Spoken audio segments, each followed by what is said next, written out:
Hi, everyone. This is Christine Thompson with the lead agent on the CT team, back at you with another service video so you can get education on different topics.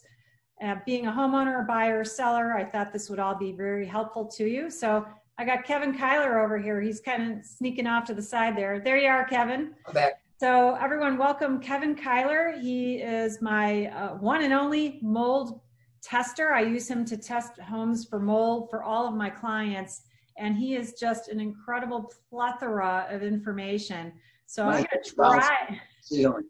We'll try to keep this to 5 or 10 minutes so you can get information, just general. Kevin, we're going to keep it as general as you can possibly can about mold. So I'm going to start off by asking you or bringing up a topic to you, Kevin. You know, I have buyers and we go to home inspections, and the general home inspector sometimes will come back and say, I see discoloration in the attic. And for those of you watching, I'll tell you why a general home inspector will say discoloration. They won't say mold. Correct. Because they're not licensed and they haven't tested it. And that's when we say, well, let's find out if it is mold or not. And we call Kevin. So Kevin, you know, I bring you in and you do your testing, but I'm going to let you talk. If you want to talk maybe in just a little bit of generalities, big picture, you know, if someone's getting a house and they're going to have you test it for mold, and let's say it comes back testing for mold, I'm going to skip ahead there. Should they be running for the hills?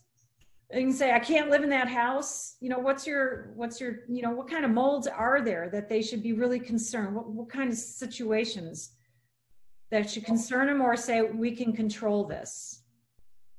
Out of my experience doing this, only 3 homes that have done inspections really had to meet with what I call. How many years have you been doing this too? Well, I'm going on, oh my gosh, 16 years. Okay. So only 3 homes really met the fate of the 963 cap that had to be leveled. And it wasn't all due to mold. It was structural foundation failure. Okay. So here's what the case. Mold in a home is fixable. The term is called remediation. That's the proper term, by the way. Mold, I'm going to give you the 101 of mold here. You'll laugh. No moisture, no mold. We're done. No. Yeah. But that's not possible, especially in Illinois. Mold needs moisture. But what most people do not understand, mold has a preference of the way it likes its moisture. You know, here in Chicago, we're pretty well aware of moisture's different scenarios. We've got snow, we've got rain, we've got ice. Yeah. And the other thing we get, number 4, is humidity. That's the cause. Mold doesn't like floodwaters. It won't grow in floodwaters like right when a hurricane hits.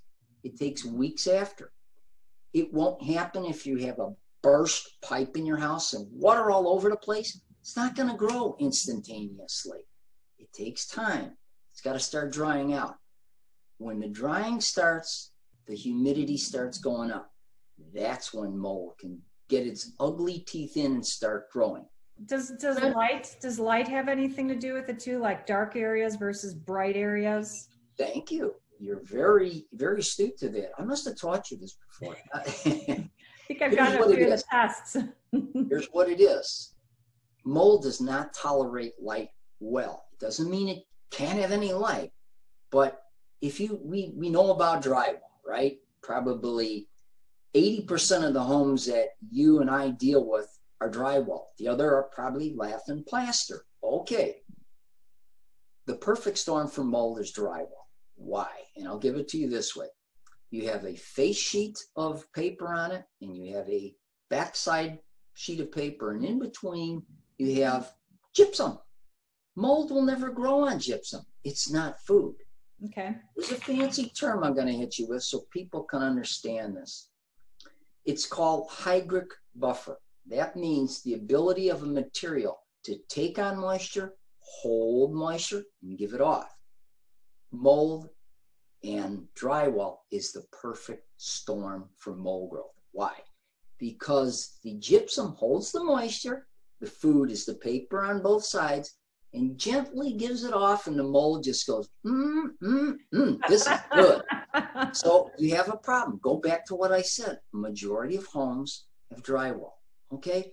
So if that drywall gets wet, sustained wetness, and high relative humidity, and if I can say anything to the people out there, keep your relative humidity low. You don't want it to go rising up beyond 70, 80%. You're asking for real problems. It can go up a little and then come back down, but not sustained. So how do they keep their humidity levels lower in their house if they don't have a humidifier on their furnace? Well, two ways. Number one, air conditioner, a split. Most of the systems of air conditioners are called split systems. Okay. Running your air conditioner dehumidifies the air. Let's concentrate on the basement.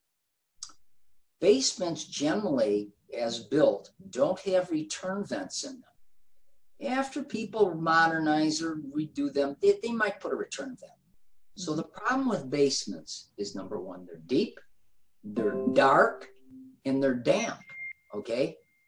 All the scenarios that mold loves. It makes it very conducive, especially with food down there like drywall or carpet or wood or blah, blah, blah, blah, blah, cardboard. Mm-hmm. Keeping the relative humidity down low in a basement needs help. You do that by buying a dehumidifier. Now, does this matter like only older homes or? All. Let me address that, but let me finish this about older and new homes. Okay. Very important. Thank you. You're ahead of the game. I like that. You got an A for the day. You can go home. I know a little bit. You do. You've listened to me too much. Well, at any rate, because basements are deep, dark, and damp, moisture can only go one way. It comes in from the earth on the other side. You have to mechanically help it. Your air conditioner of the house isn't going to take it all out. So dehumidify. You put a dehumidifier in the center of the basement, okay? And if you had a square basement, I'm trying to show you a square here. My head is pretty square, okay. At any rate, the fact of the matter is, if you can help that dehumidifier by putting it in the center, by putting these cheap little 20 by 20 inch box fans, okay, either and have them on low, not high, pointing all in the same direction. Clockwise, counterclockwise, doesn't matter. Okay. What they do in the term of the restoration business is that's called chasing the moisture. It pulls the moisture away from the walls, gets it into the center of the room. Okay. The humidifier can do its best job. Yeah. So what I tell people, here's the case. For basements, we live in, we can say teasingly, in Chicagoland we have two seasons. Winter road construction. Yeah, we understand that. But from my point of view, we have low humidity and high humidity. High humidity in the summer, low humidity in the winter. Things dry out. Our skin is itchy. Oh, you touch it, zap. Okay, so you've got to work with this. So what you wind up doing is, I tell people, put your dehumidifier on in those box fans when you start wearing the short sleeve shirts, say May, June. And then when you put the long sleeve shirts on, like now, because the weather got cold, shut them off. Leave them off. You don't need it anymore. Right. Because now your HVAC is going to be putting heat into the house, and heat will naturally dehumidify. Okay? Right. Yep. Closing point. Don't, if you've got a powered furnace humidifier for the winter to add some humidity back to keep your oak floors from going crack and you from getting zapped and you're itching your skin off, be careful. They tell you keep your humidity between 35 and 55%. Here's the case. When it goes 20 below, like we get a polar vortex coming out of the north, that's the time to shut your humidifiers off. Bear with it for the day or two that it's that cold, because what happens is you're taking all that humidity inside, because heat and moisture through thermodynamics wants to go through those walls and out. That's the problem.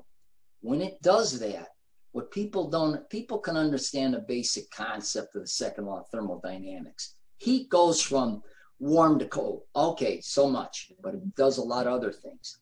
With it, it takes energy. The energy is moisture in the form of humidity, and it drives it into the walls where you can't see where it's happening. And if those walls get iced up inside, and there's food in there, what might be growing in there? Mold. Damn. Now, back to what you said about old home, new home. Somewhere on my website, and you can go find it at envinspdynamics.com, folks. I don't sell anything. It's not for mercantile. It's to give you, your clients, and everybody information.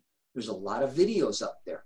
I try to keep them short. I try not to get too winded so that people can understand this stuff, because it can be a little daunting, but I keep it short and give them the basic facts. That's a good place to go to find this information about what I'm all trying to tell you. On there, I posted something, a purported little idiom on there that says, well, I'm not going to buy one of these 100-year-old homes because I'm too afraid there'll be mold in there. So therefore, I want to stick with buying a new home so I don't have that problem. You couldn't be farther from the truth. You should ask, why?